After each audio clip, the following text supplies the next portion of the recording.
Hey everyone, you're watching Rooted and Rising, and this is a show that I created about aging, healing, and everything in between. And I created this show because I've approached a milestone in my life. I've turned 60. Woo! And I wanted to share my thoughts and feelings on what it's like to get older and age with intention. So let's get into it. Did you know that 21% of the US senior population now live alone? And that number is increasing more and more. And the reasons are that simply we are all getting older and living longer. Now, more and more people are living alone for various reasons, including divorcing at a later age. More of us are living well into our 80s and 90s now, and so it's going to stretch the time that we live by ourselves. Also, more and more seniors are living above the poverty level, so they're able to care for themselves more financially. Other factors include things like we are having fewer children now than ever before. We don't have the normal situation where our children will care for us when we get older. And then there are the gray divorces.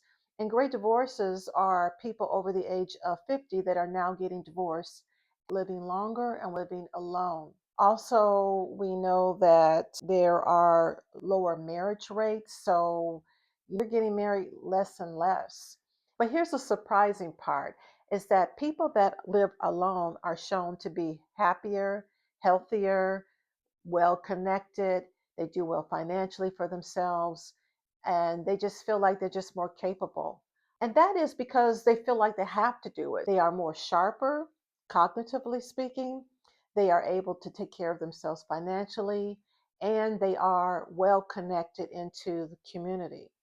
So they just kind of step up their game and they're able to get things done. However, there is another side to that, and that is people that are aging solo who are oftentimes feel vulnerable and they feel isolated and alone. These solo agers aren't doing well because they're not well connected to the community. They feel socially isolated. They don't have the help that people have in their homes to help them with things. And then there's the concern about health. They oftentimes feel like if something happens to them, they're in a health crisis, or they've fallen, or need to go to the hospital, there's no one there that will look out for them. They often feel that there aren't people there to assist with helping them get their affairs in order. They feel like they don't have anyone there that's going to care for them or look out for them in this time of need. These factors can present challenges for them, which often lead to deterioration of their health and also their mental well being. They feel alone in the world. There's no one there that's going to look out for them. They have no children, possibly. They don't feel like the extended family members are there to help. So, with all of these concerns happening, they're oftentimes felt isolated and alone. And this can result in a decrease in their mental health state. We see things like cases of dementia increasing, heart disease, and then also more depression with people that are more vulnerable. Even though I've been married for 27 years, I understand that me and my partner won't be together forever. So I've started to make choices now that I've reached a milestone. I've stayed connected to other people around me. So the people that care for me, friends, family, I'm reaching out to them more and staying connected. I'm also joining groups and I'm a part of different activities and organizations that keep me active.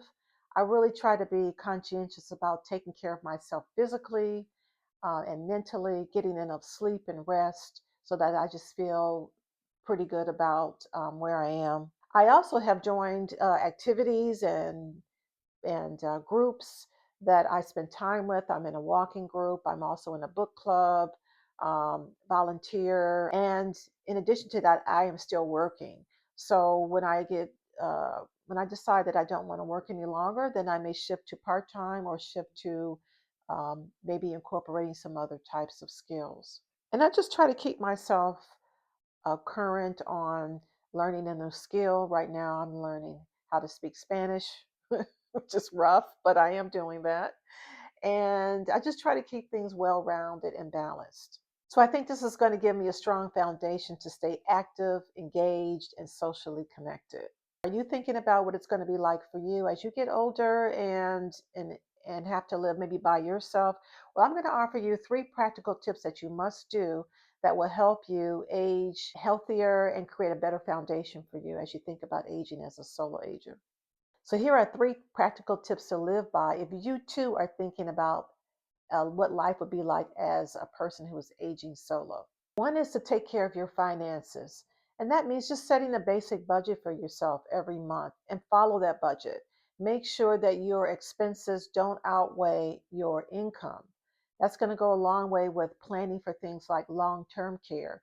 For some of us, we have to pay out of pocket. For others, you might be using government assistance for that. But that's important to think about while planning your monthly budget. Will you have the proper resources to care for yourself as you age? Remember, we are all living longer, so you have to think about how to stretch the budget just a little bit more.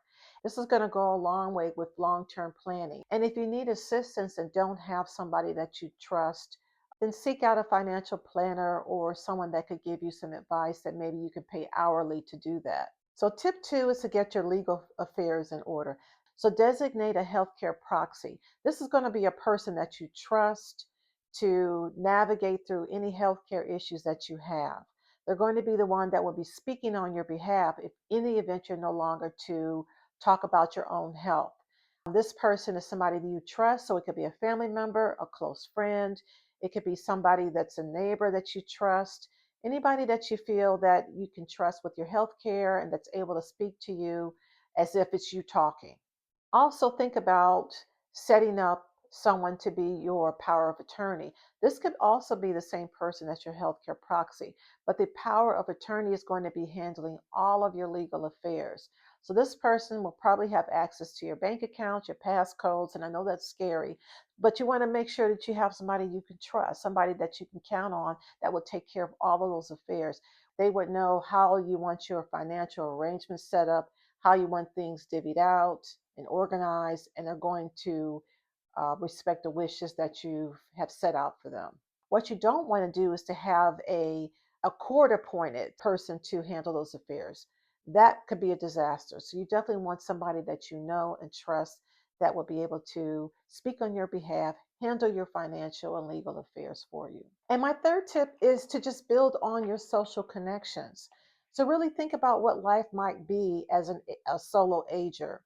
What is your social network going to look like? Join a group of like minded individuals that you can bond with and stay connected with on a regular basis. You can go on Facebook groups or meetup groups and connect with people that have common interests that you do.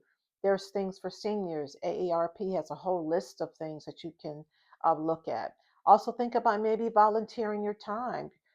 As we get older, we have skill levels that can be very useful for people. That's a great way to connect with other people. Also, stay sociable. Stay in touch with your social network, your friends and your family. Don't be afraid to do things by yourself, by leaving the home and getting out there and seeing what's out there in the world, whether that's traveling or seeing other things. Also, take care of your body. Stay physically active. Stay active in your mind, do things that are going to stimulate you mentally. And all of that goes into building a strong foundation as we age and possibly age solo. So if you haven't done so now, start getting more active. Get out there and join some groups, get out there and do some volunteer work. Also, think about your career. Is your career something you want to stretch out well past your 60s? Do you want to maybe look at a part time job, which could also help you stay connected? Um, all of that kind of goes in place when we talk about building stronger connections. We don't know what the future holds, but we can certainly shape how we walk into that future. So start now. Make choices that will protect your happiness, your independence, and also your peace of mind. So, what do you think about this topic?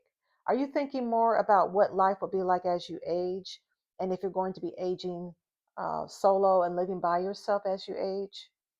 I would like to hear your thoughts, so share them in the comments below. And if you like this channel, don't forget to like and subscribe, and I'll see you next time. Bye.